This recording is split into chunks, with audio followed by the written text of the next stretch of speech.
Noches, son las 8. El equipo de López Obrador presenta la boleta para opinar sobre el Tren Maya y otros 9 proyectos. El vocero del presidente electo, Jesús Ramírez, señaló que se espera la participación en la consulta de al menos 1 millón de personas y que se instalarán 1,102 casillas. No se detiene la llegada de migrantes a Tijuana. Hay alrededor de 2,300 albergues llenos y gente que duerme en la calle. La atención alcanza niveles preocupantes, con expresiones xenófobas y racistas de parte de algunos vecinos. El alcalde anuncia una consulta para decidir si la población desea seguir recibiendo migrantes. Cuestionan la ONU y Amnistía Internacional el plan de seguridad de López Obrador. La senadora Olga Sánchez Cordero, próxima secretaria de Gobernación, negó que la estrategia reviva la de Felipe Calderón, pues los elementos de la Guardia Nacional recibirán una capacitación distinta y subrayó, son policías, militar, naval y federal, pero al fin y al cabo policías. Inicia el Buen Fin, la temporada de más ofertas en el año. A pesar de la promoción de los organismos empresariales, la respuesta no ha sido la esperada. Les tendremos los detalles. Rinden homenaje al escritor Fernando del Paso en el Palacio de Bellas Artes. Los invitados hicieron junto a las cenizas, hicieron guardia al autor de Palinuro de México, Premio Cervantes 2015, quien falleció el miércoles de esta semana. Yo soy Olivia Cerón. Estas son las noticias sin línea en el Financiero Bloomberg.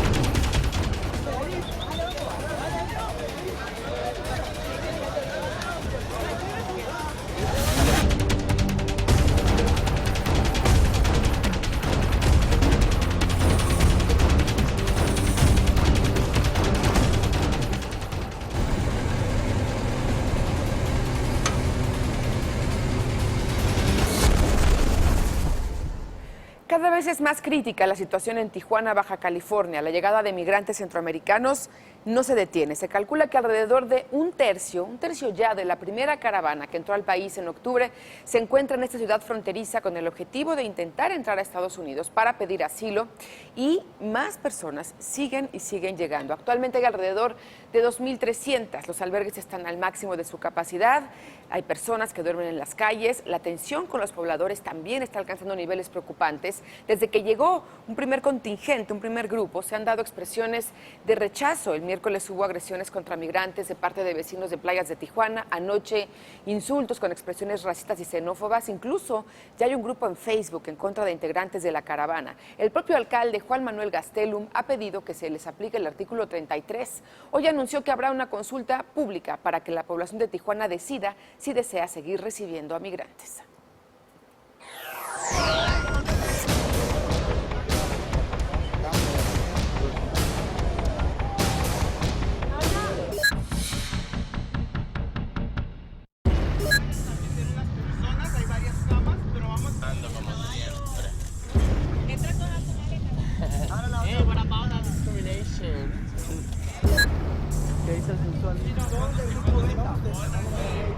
Lo que pasa es que el grupo beta solo pudo conseguir ese tipo. No son bien recibidos. Escúcheme, por favor. Sabemos lo que les sucede, pero aquí no son bien recibidos. Por favor, ubíquense ustedes en los derechos humanos para que les den un asilo y les den apoyo.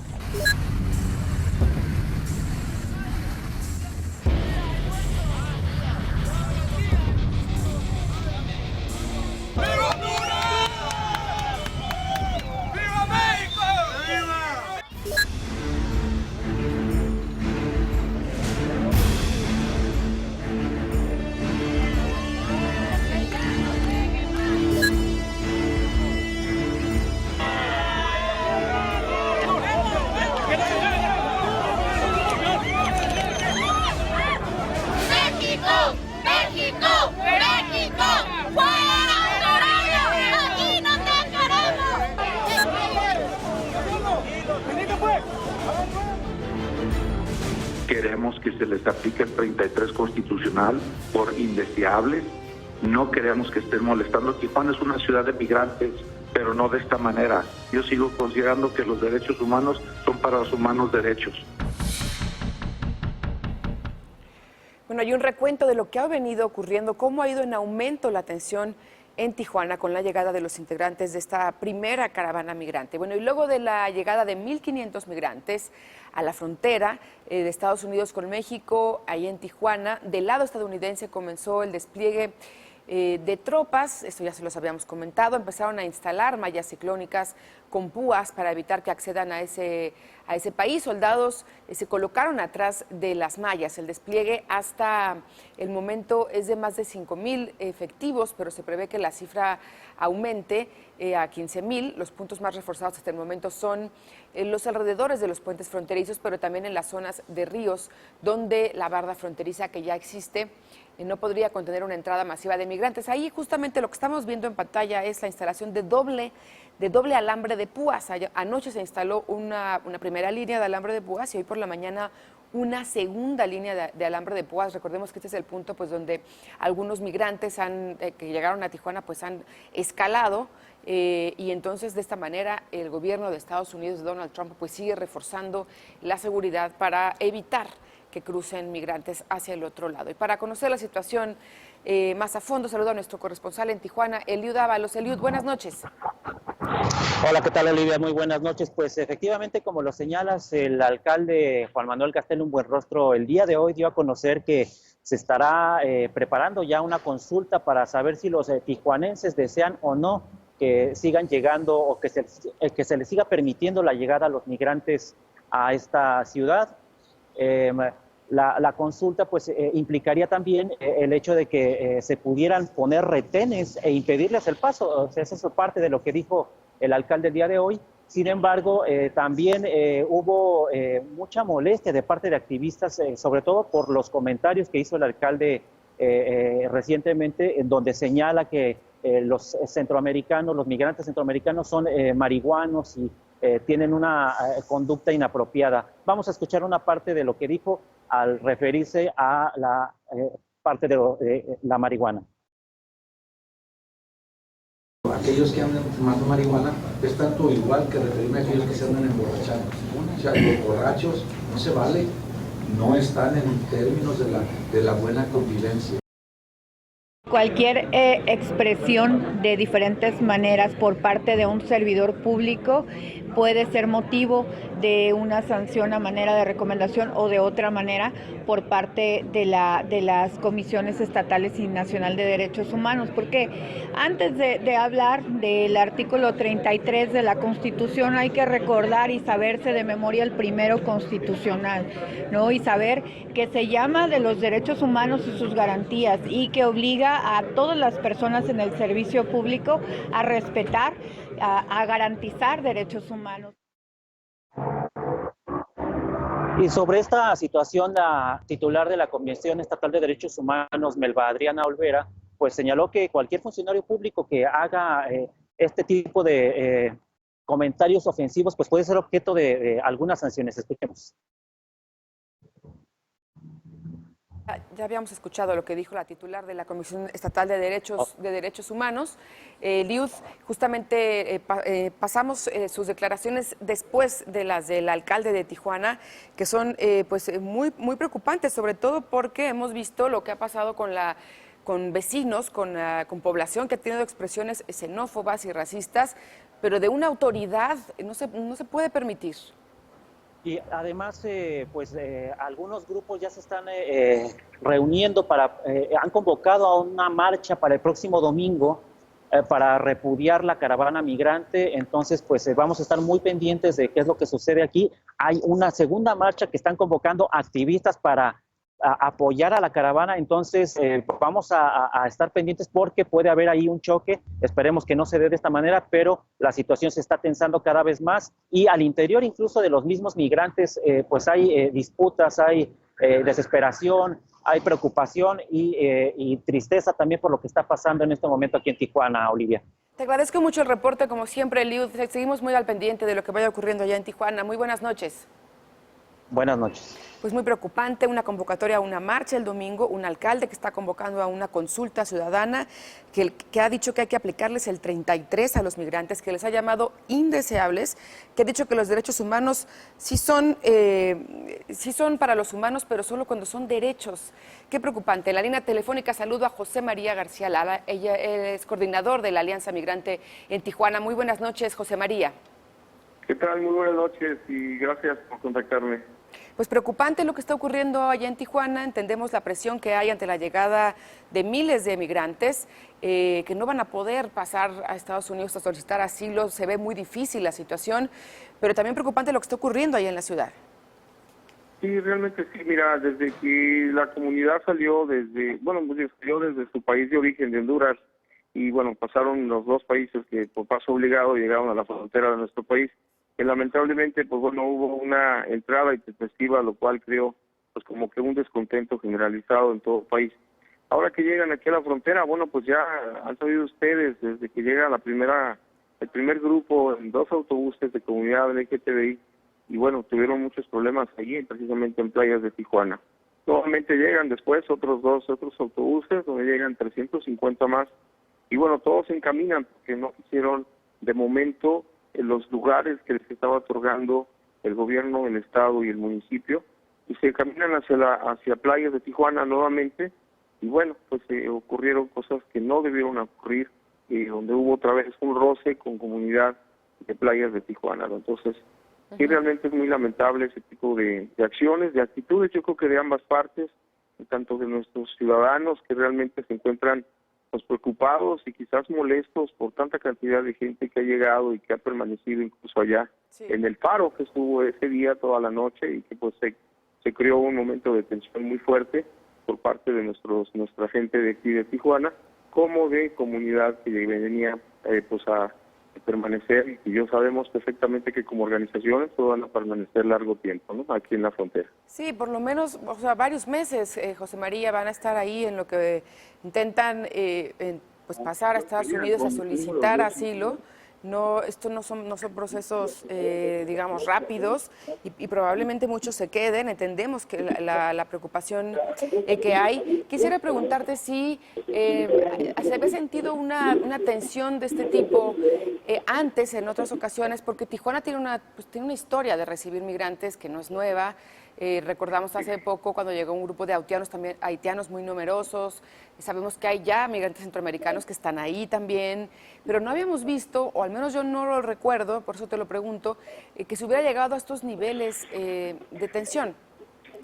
No, fíjate que no, afortunadamente del 2016, cuando llegó comunidad haitiana, de lo cual nosotros pues recibimos a muchos de ellos en el albergue que yo tengo aquí en zona norte de la ciudad, de esta misma ciudad, nunca hubo ese tipo de tensión, incluso de inicio, como todo, ¿no? Llegaron así también, empezaron a llegar por cantidades grandes a la ciudad, de lo cual incluso nosotros como organizaciones creíamos y decíamos que qué estaba sucediendo, ¿no?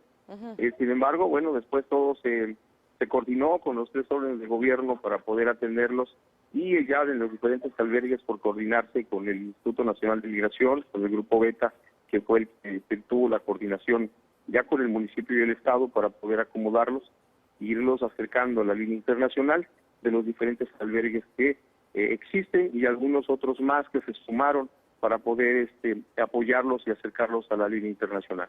Lamentamos mucho que estos grupos, pues se vio que desde el inicio, desde la frontera sur, pues vienen un poco a la defensiva. Yo lo digo así, como pues yo como organización trabajamos por el lado humano, claro, hacia comunidad. Entonces, lo entendemos un poco, pero sí descalificamos realmente desde aquí, desde la frontera, nosotros como organizaciones, la forma en que ellos entraron, porque nosotros pues nos damos cuenta que eso iba a crear un problema por los lugares donde fueran pasando, y que bueno, el problema más fuerte iba a ser en la zona fronteriza, ya fuera Tijuana o alguna otra frontera de nuestro país.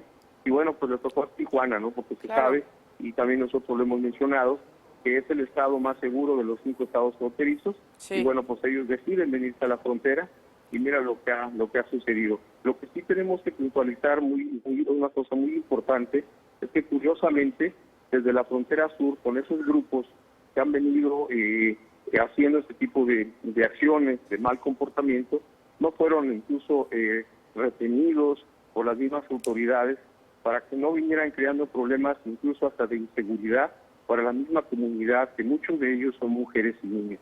Es lamentable que nuestras autoridades no hayan tomado esas medidas desde la frontera sur y tuvo que venir a ocurrir nuevamente aquí en la frontera norte de Tijuana. ¿Pero qué ha ocurrido en concreto? ¿Qué ha ocurrido en concreto? ¿Cuáles son estas acciones violentas o que mencionas? Pues es que hay un descontento por todo lo que ocurrió en la frontera sur. Ese Ya, pero en descontento Tijuana, ¿cuáles han sido las acciones violentas de los migrantes? Pues lo que ocurrió hace 2 días, donde hubo hasta pedradas, donde hubo una respuesta, primero el reclamo de los tijuanenses de allá de playas de Tijuana, y después la respuesta violenta que tuvieron la comunidad centroamericana hacia la gente que les estaba reclamando que se retiraran del lugar.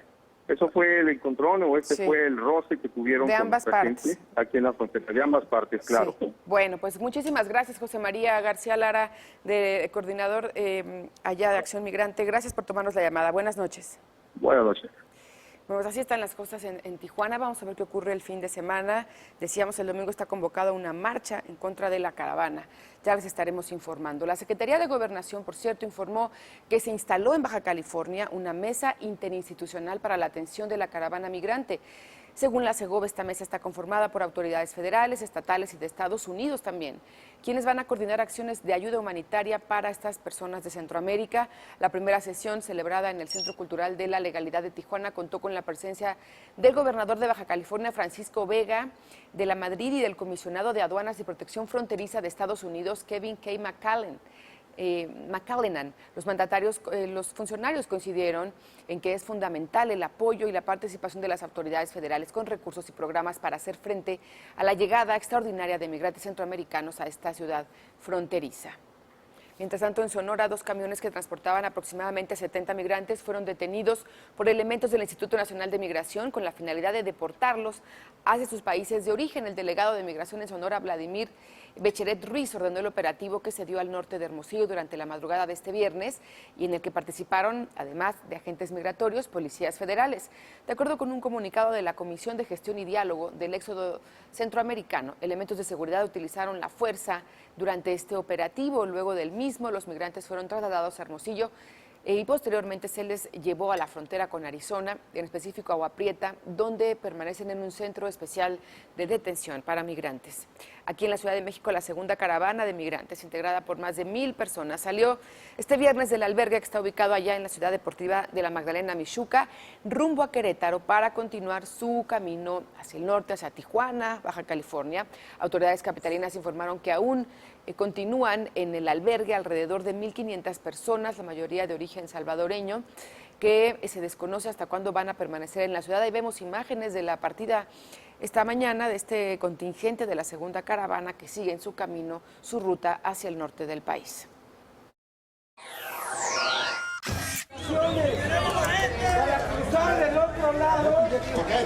El metro está dispuesto a ayudarlos.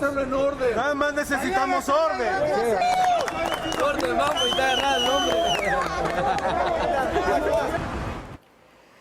Hacemos pausa con esta información. Hoy se rindió homenaje a Fernando del Paso en el Palacio de Bellas Artes, mientras una orquesta tocaba música clásica. Los invitados y las invitadas se alternaron en guardias de honor junto a las cenizas del escritor. Las cenizas fueron colocadas en una caja blanca. Así despidieron al autor de Palinuro de México, Premio Cervantes 2015, quien falleció el miércoles en Guadalajara. Hacemos pausa con esto. Tenemos más información sin línea. Volvemos.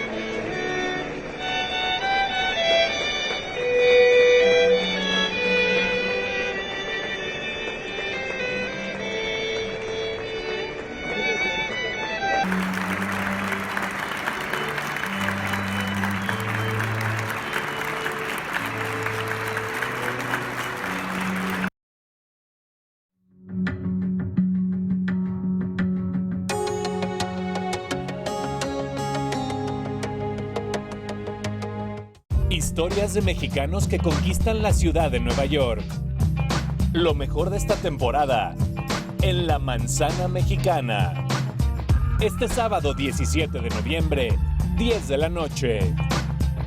Porque reconoces lo importante, el financiero Bloomberg.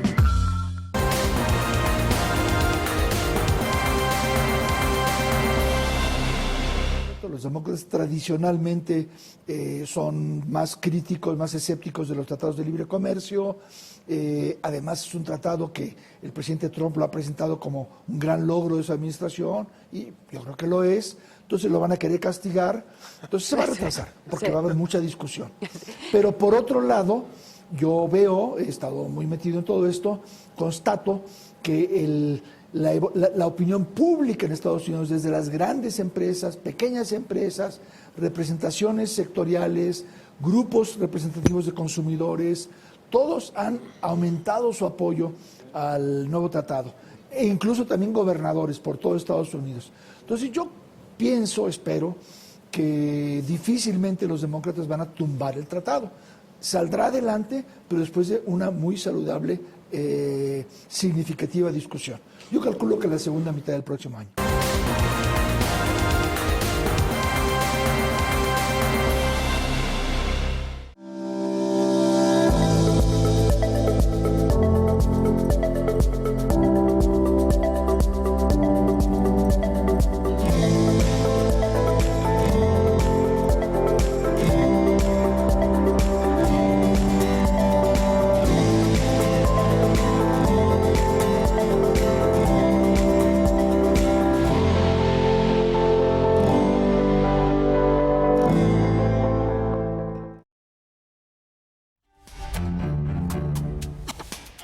Este viernes comenzó el Buen Fin, este evento comercial que es un fin de semana en el cual se busca que las tiendas oferten sus productos al más bajo precio para fomentar el consumo. Mi compañero Amílcar Salazar estuvo en la inauguración, ha estado muy al pendiente de lo que ha ido ocurriendo. Amílcar, muy buenas noches. Muy buenas noches, Olivia. Seguimos recorriendo distintas tiendas de autoservicio en el inicio de este Buen Fin, llamado así por ser el fin de semana más barato del año. Pero vamos a ver esta historia en la que logramos captar los primeros minutos de este fin de semana. 5, 4, 3, 2,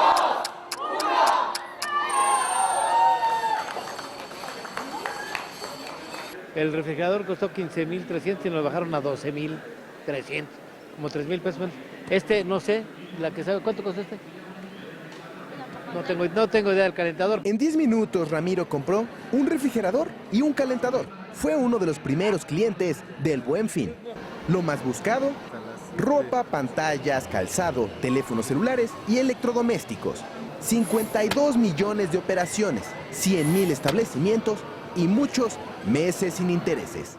Para el Buen Fin de este año se espera que se superen los 93,000 millones de pesos recaudados el año anterior. Esperamos, obviamente, sorprender a nuestros clientes socios y exceder las expectativas. El año pasado, te puedo dar una cifra, crecimos 7.9% más en noviembre de 2017 versus el año anterior. Inspirado en el Black Friday de Estados Unidos, el Buen Fin surgió en 2011 para contrarrestar los efectos negativos de la crisis de 2008. El año pasado dejó ventas para las pequeñas y medianas empresas por 53,500 millones de pesos y para tiendas departamentales y de autoservicio 39,200 millones. El Buen Fin todavía está en un proceso de maduración porque el evento no tiene muchos años. Pero este año, los hogares tienen menos ánimos para endeudarse. El crédito al consumo registra la cifra más baja desde 2010. Se deterioró la capacidad de pago de las personas, con un endeudamiento anual de solo 1.3% en septiembre. Y hubo una reducción en préstamos de nómina y créditos personales. Claro, sin contar las grandes aglomeraciones. Tengo alergia a las aglomeraciones. Vengo así con mis manos porque me pegan con sus carros y no les importa y van empujando. Entonces, yo nomás vine acompañada a mi hija. Con imágenes de Jonathan Sánchez para El Financiero Bloomberg. Pantallas, videojuegos, equipos celulares, equipos de cómputo, son algunos de los artículos más buscados en este fin de semana en el que se pretenden recaudar más de 93,000 millones de pesos. Olivia, regreso contigo. Muchas gracias, Amílcar. A ver qué tal le va este Buen Fin en comparación con años anteriores. Buenas noches. Y bueno, cambiamos de tema. La ONU y Amnistía Internacional cuestionaron el plan de seguridad presentado por Andrés Manuel López Obrador. Amnistía lamentó que el próximo gobierno repita un modelo fallido, dijo, que ha permitido la comisión de graves violaciones de derechos humanos, por lo que urgió a modificar la estrategia que mantiene a las Fuerzas Armadas en tareas de seguridad pública que corresponden a instituciones civiles. La directora ejecutiva de Amnistía Internacional México, Tania Renom, lo expresó así: el nuevo gobierno debería romper el paradigma militar de seguridad y establecer un nuevo modelo. Por su parte, Jan Yarab, representante en México de la Oficina en México del Alto Comisionado de las Naciones Unidas para los Derechos Humanos, celebró la resolución de la Suprema Corte que declaró inconstitucional la Ley de Seguridad Interior y recordó que debe procurarse el retiro gradual, ordenado y verificable de las Fuerzas Armadas de funciones que no les son propias. Yarab añadió que hasta que este retiro sea completo, la participación de las Fuerzas Armadas en tareas de seguridad pública debe estar bajo el mando de las autoridades civiles, lo que opinaron la ONU y Amnistía Internacional. Luego de una reunión del Gabinete de Seguridad en la Casa de Transición, la próxima secretaria de Gobernación, hoy todavía senadora Olga Sánchez Cordero, aseguró que con la Guardia Nacional no se militariza al país y que se trata de una policía distinta, con formación en seguridad pública y derechos humanos. A ver, yo creo que el señor presidente ha recorrido el país muchas veces, no una, muchas veces. Y toda la gente está diciéndole que no se retiren. Es policía, policía, sí, militar, policía naval, policía federal. Es otra capacitación, es otra manera de actuación, es totalmente distinta. Mario Delgado, coordinador de los diputados de Morena, informó que el próximo martes va a comenzar la discusión en San Lázaro de las reformas a la Constitución para poder crear la Guardia Nacional. Quienes buscaban o quienes apoyaron la Ley de Seguridad Interior, pues estaban de acuerdo en la participación de quienes apoyaron la Ley de Seguridad Interior, pues estaban a favor de que participara el Ejército en labores de seguridad, pero tomaron desde el punto de vista legislativo una ruta equivocada. Tan es así que la Corte pues ya rechazó esa ley. Entonces nosotros vamos por un camino diferente, que es modificar la Constitución para adecuar el concepto de Guardia Nacional y que esta Guardia sí pueda hacer labores de seguridad. Y en el Senado de la República anoche se aprobó ya finalmente en lo general y también en lo particular la ley orgánica de la Fiscalía General de la República. PAN, PRI, PRD, Movimiento Ciudadano votaron en contra y llevaron la discusión hasta la madrugada de este viernes. Los 70 votos a favor fueron de Morena, PT, Partido Encuentro Social y Partido Verde. La discusión se centró en la autonomía institucional de la Fiscalía y su eficacia para lograr un sistema más un mejor sistema de procuración de justicia. La oposición reclamó a Morena que no escuchó las aportaciones de otras bancadas. Con parte de la discusión hacemos una pausa y regresamos con más de este tema.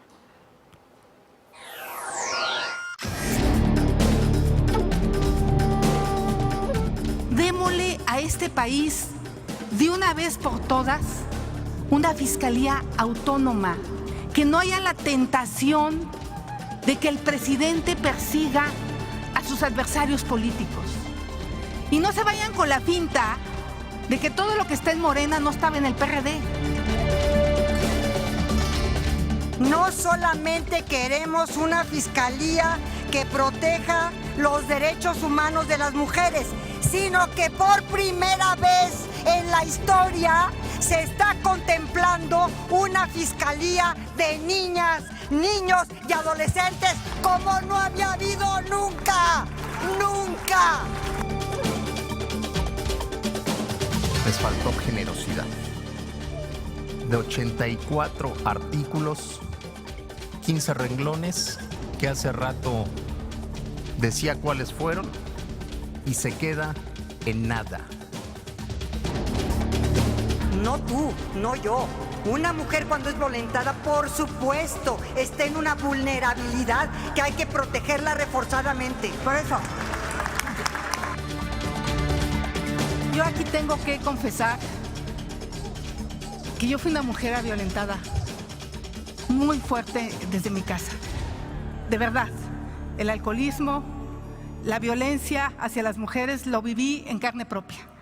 Por eso me queda claro que sí hay que visibilizar el tema.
Saludo vía Skype a Alfredo Lecona, él es activista, uno de los voceros del colectivo Fiscalía que Sirva también, y vamos por más. ¿Cómo estás, Alfredo? Qué gusto saludarte. Buenas noches.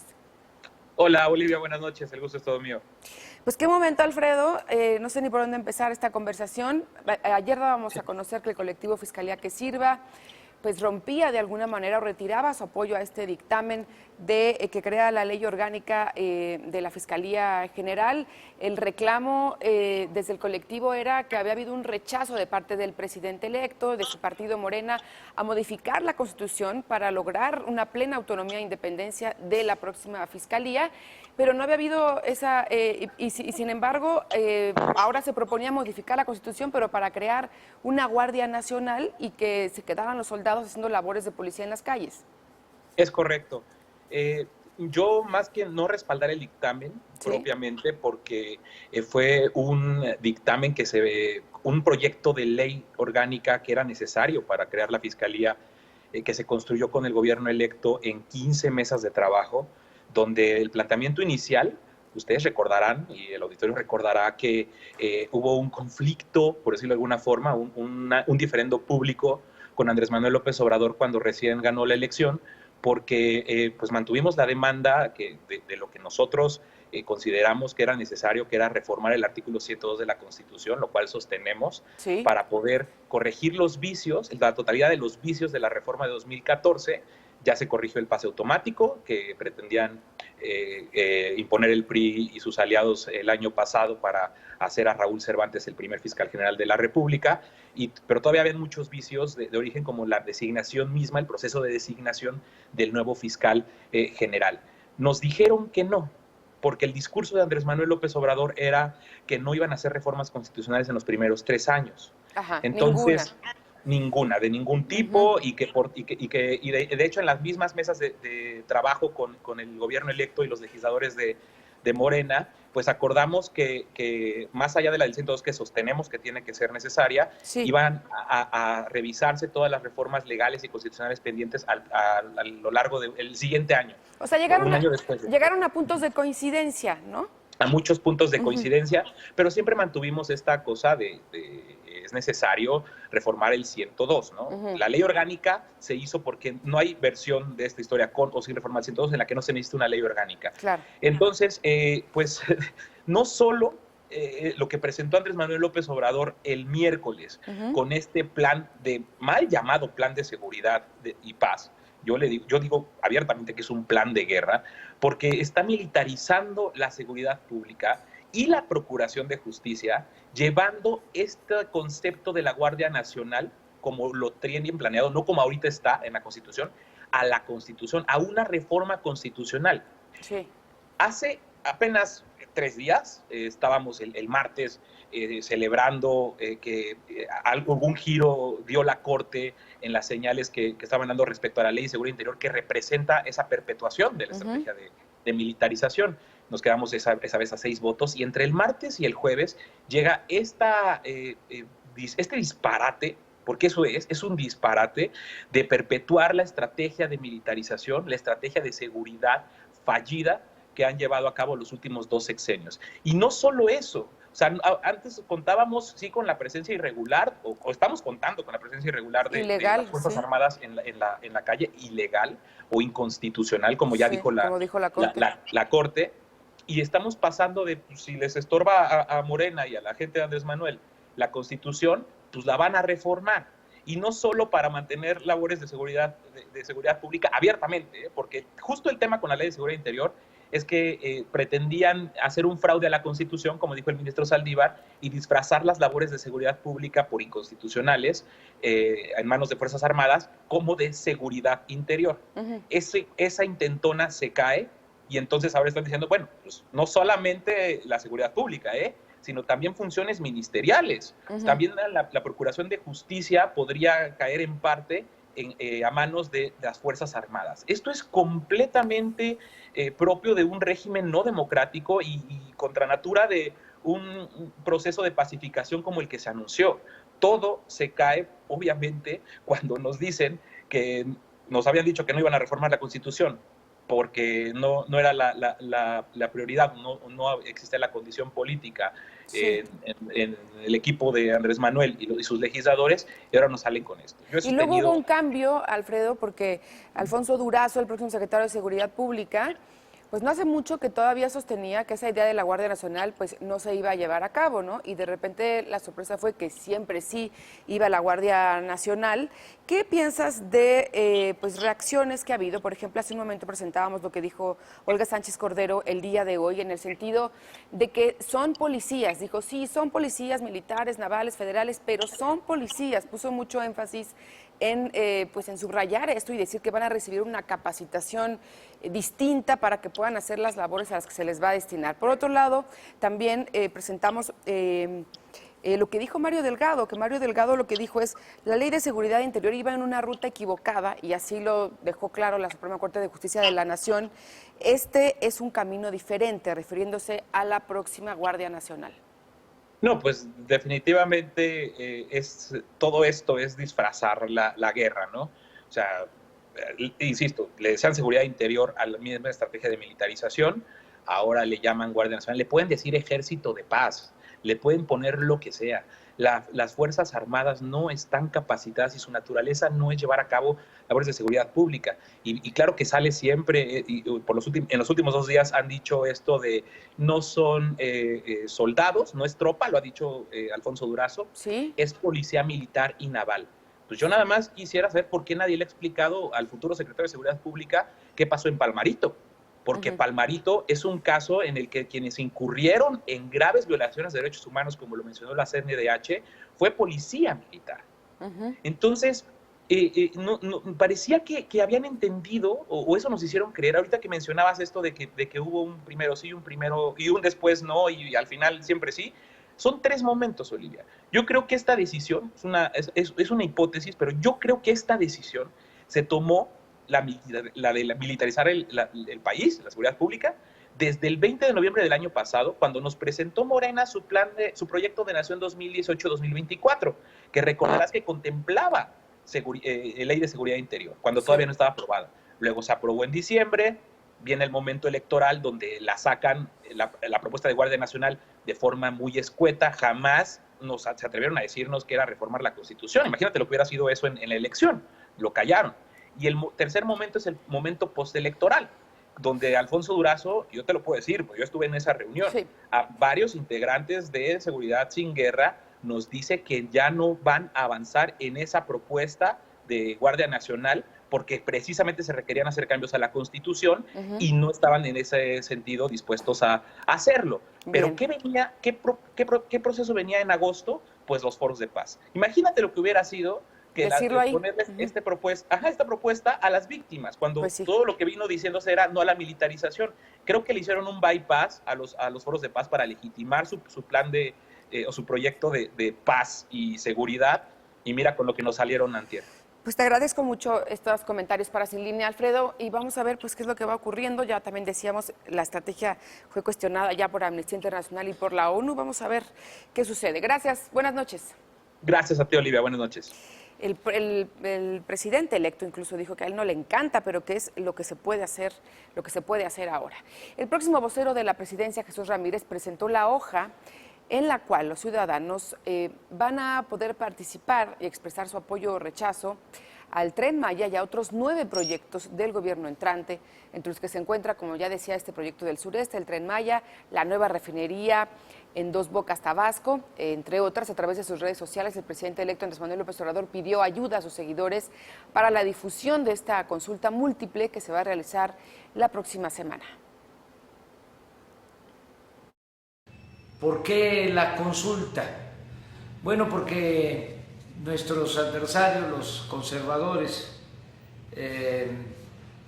me están convocando a que yo consulte, a que yo pregunte sobre todo. Se quedaron molestos por lo de la consulta del aeropuerto y piensan que vamos a usar este mecanismo, este método, solo para lo que nos conviene y no se le va a consultar en todo a los ciudadanos. Les diría que en casi todo lo que amerite va a ser consultado. Además, vamos a reformar el artículo 35 de la Constitución para que se haga valer la democracia participativa. Y a pesar del anuncio de que se va a cancelar el nuevo Aeropuerto Internacional de México después de una consulta, las obras no se han detenido. 43,000 trabajadores desconocen cuál va a ser su futuro. La historia es de mi compañero Edgar Ledesma.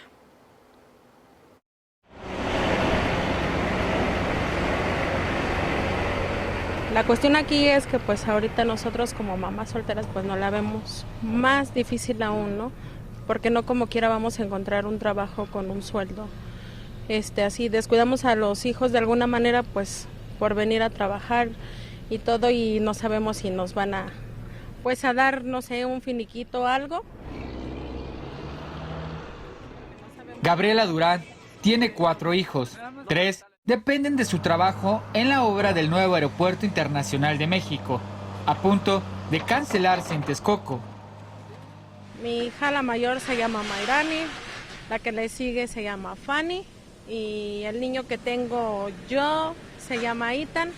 Tengo el otro que con él serían 4, pero me lo quitó el papá. Ahora sí que yo pues soy la que provee todo, ¿no?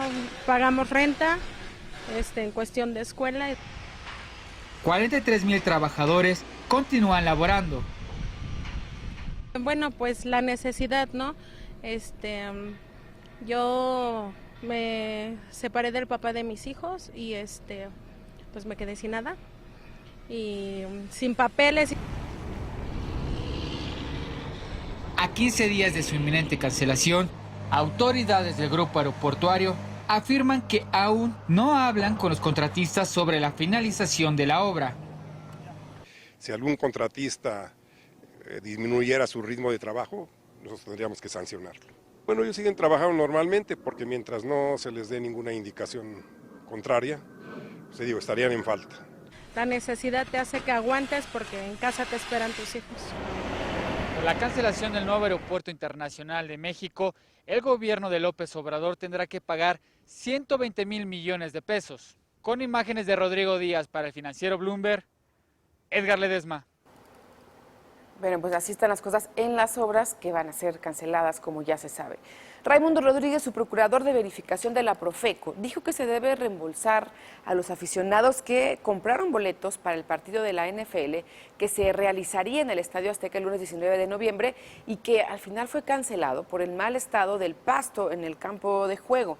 Tras el arranque de El Buen Fin, el subprocurador mencionó que hasta el momento no hay quejas formales, solo asesorías para quienes habían comprado sus entradas. Más de 700 asesorías se han brindado en el tema de la NFL y siguen los teléfonos atentos para ello. ¿Qué recomendación hay para la gente que compró boletos? Que se acerquen con nosotros, ¿no? Si es que una vez que los requerimientos que se emitieron no se cumplen porque les tienen que devolver su dinero, que se acerquen con nosotros. Y el día de hoy el peso cortó una racha perdedora de 6 semanas en su cotización interbancaria. El dólar se vendió en 20 pesos con 9 centavos, mientras que en ventanilla de los bancos la divisa estadounidense se vende en 20 pesos con 45 centavos. La Profepa presentó los resultados del estudio de la investigación sobre la muerte de manatíes en Tabasco. La Procuraduría Federal de Protección al Medio Ambiente indicó que la contaminación, también las sequías, las altas temperaturas y un exceso de nutrientes favorecieron el surgimiento de algas nocivas que provocaron la muerte por estrés de 48 manatíes en Tabasco entre mayo y octubre de este año. En una reunión del Comité para la Atención de la Contingencia se informó que se realizaron 35 estudios que detectaron 4 especies de algas nocivas.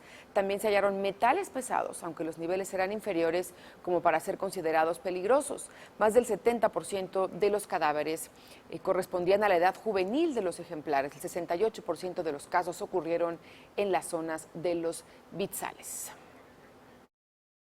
La vía de intoxicación de los manatís, fundamentalmente, la especie más emblemática de las afectadas, fue la alimenticia y la causa de la muerte fue por esta intoxicación alimenticia por presencia de algas nocivas que de manera acumulativa, crónica, con una concentración letal, llevaron a la muerte de estos 48 manatíes. En Washington, un juez dio la razón a CNN y pidió a la Casa Blanca que devuelva su acreditación al reportero de origen hispano Jim Acosta. Carla Palomo nos tiene la información desde Nueva York. Así es, Olivia, una gran victoria para CNN en su caso legal contra la Casa Blanca. Un juez federal ordenó a la administración de Donald Trump restablecer las credenciales de prensa al corresponsal Jim Acosta. Ello luego que la Casa Blanca revocara la credencial de Acosta después de una confrontación que tuvo con el presidente Trump durante una conferencia de prensa la semana pasada.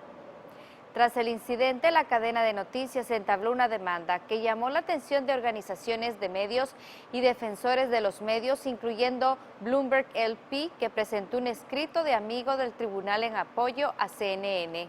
Acosta, quien ya está de regreso en la Casa Blanca, agradeció a sus colegas en la prensa por su apoyo. Journalists need to know that in this country, their First Amendment rights, freedom of the press, are sacred. They're protected in our Constitution. And, you know, throughout all of this, I was confident, and I felt that this would be the result at the end of the day, that our rights would be protected to continue to cover our government and hold our leaders accountable. El juez Timothy Kelly, un nominado por Trump, no determinó si la primera enmienda fue violada y reconoció que la Casa Blanca tiene la capacidad de controlar quién entra a su territorio, pero una vez le permite la entrada a los periodistas, no puede bloquear a un reportero en particular sin un proceso apropiado y procedimientos. Kelly debe escuchar argumentos adicionales, pero dijo que cree que es probable que CNN y Acosta prevalezcan en el caso en general. Esta fue la respuesta de Trump al dictamen. We want total freedom of the press. It's very important to me. It's more important to me than anybody would believe. But you have to act with respect. You're in the White House. Olivia, la Casa Blanca dijo que desarrollará nuevos procedimientos para mantener el orden de toda la prensa. Hasta aquí mi reporte, regreso contigo a México. Muchas gracias, Carla Palomo. Pues vaya que una victoria para la prensa en Estados Unidos en tiempos de Trump. Y en California, también en Estados Unidos, ya son 66 las personas muertas a unas semanas de los incendios al norte y sur del estado, mientras que el número de personas desaparecidas aumentó ya a 631. Se trata de los incendios forestales más letales y destructivos en la historia de California. Este viernes, integrantes de los cuerpos de rescate continuaron con sus labores entre los escombros. El presidente de Estados Unidos visitará esta zona afectada mañana sábado. Hacemos pausa con esto. Tenemos más información sin línea.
Las noticias en contexto, análisis y polémica con los más destacados articulistas del Financiero.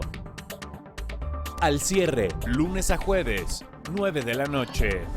Porque reconoces lo importante, el Financiero Bloomberg.